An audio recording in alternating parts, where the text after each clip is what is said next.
Hi friends, this is Mrs. Lohrstorfer, and I've chosen to read a book to you. It is called Marlon Bundo's A Day in the Nation's Capital, and it was written by Charlotte Pence. She is the daughter of our Vice President, Mike Pence. And in the story, Marlon spends his day hopping around our nation's capital, visiting historical monuments and memorials like the U.S. Capitol, the White House, and the Lincoln Memorial. So you'll get a bunny's eye view into our nation's capital.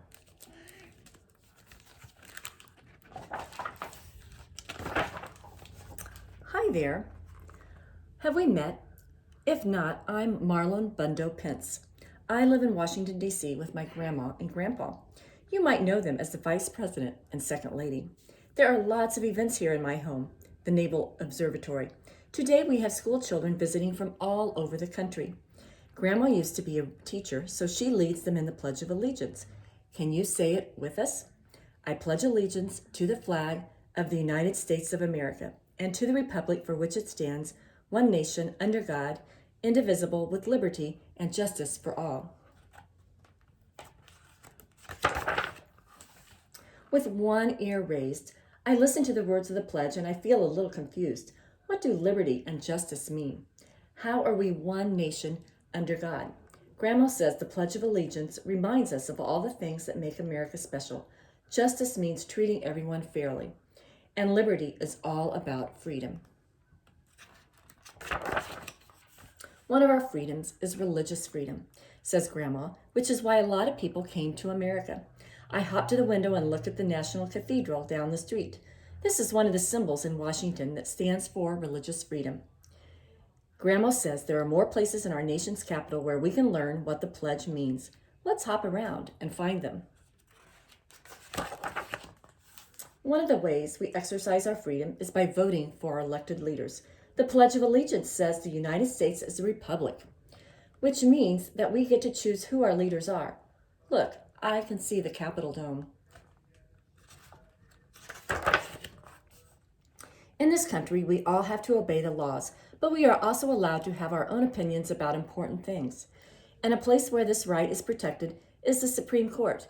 This is the place that is in charge of upholding justice and making sure every American citizen is treated fairly, no matter how rich or poor or young or old you are. Can you guess how many Supreme Court justices there are?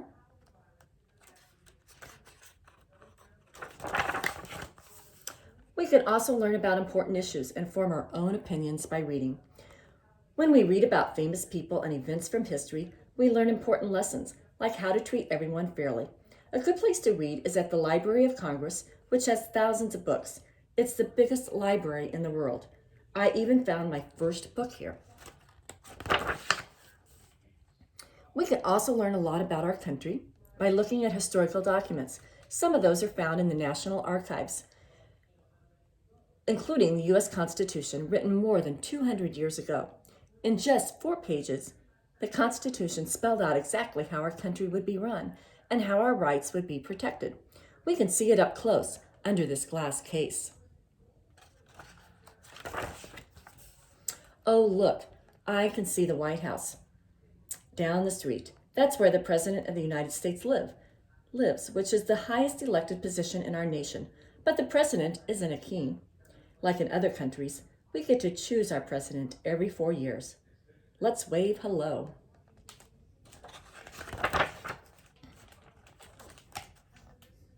We can celebrate our freedom in lots of ways, including the arts. Plays and concerts are a great way to discover new points of view. And one of the best places to see a play or concert is at the Kennedy Center. Shh, I think the curtain is about to go up. Our country had some amazing leaders right from the beginning. George Washington was our first president. He was also a general who fought bravely for America's liberty in the Revolutionary War. We remember him with this big monument. I think it looks like a pencil. Abraham Lincoln was the President of the United States during the Civil War, and he is known for freeing the slaves with the Emancipation Proclamation. This was an important step in creating justice and equality for all people. I hop up the steps to say hello, but I don't know if he can hear me all the way up there.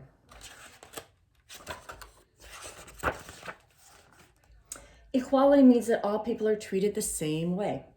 That was the hope of another great American, Dr. Martin Luther King Jr. He made a lot of important speeches about equality while he was a pastor. One of the most famous is called I Have a Dream. Do you have any dreams for America? Thousands of people come to Washington, D.C. every year to learn about our nation's history. And if they come in the springtime, they can also see these pretty pink trees that go all the way around the tidal basin. They were a gift from the people of Japan to the people of the United States in 1912. Across the water, we can spot the Jefferson Memorial with a round top honoring President Thomas Jefferson. Some places in Washington are a little sad, but they are still very important to visit. One of my favorites is the Vietnam War Memorial. When you walk down the ramp, you can read the names of all the soldiers who fought and died in that war. They are carved into the black marble stone, and people come from all over to find the names of their loved ones. When I think of the Pledge of Allegiance, I think of the flag and all the important things the flag and the pledge stand for, like freedom, justice, and equality. But then I realize we don't get these things on our own. There are people who fight for us to be free every day, like the soldiers from World War II who raised our flag at Iwo Jima. Before we go home, there's one more place we need to go. At Arlington National Cemetery, I see American flags placed at the headstones of each of the soldiers who have given their lives to protect our country and all the freedoms we enjoy. Today we learned about the rights and liberties we have as Americans. We also learned that it is okay to have different opinions. Even when we disagree, we are still indivisible, which means we will be one country no matter our differences. So before we head home, there is one more thing to do. I bow my head and whisper a tiny thank you to these brave souls. It is because of them that we are able to live in a country that is free, one nation, under God, indivisible, with liberty and justice for all. Okay. I hope you enjoyed that story, and maybe someday you will get a chance to visit our nation's capital, Washington, D.C. Thank you.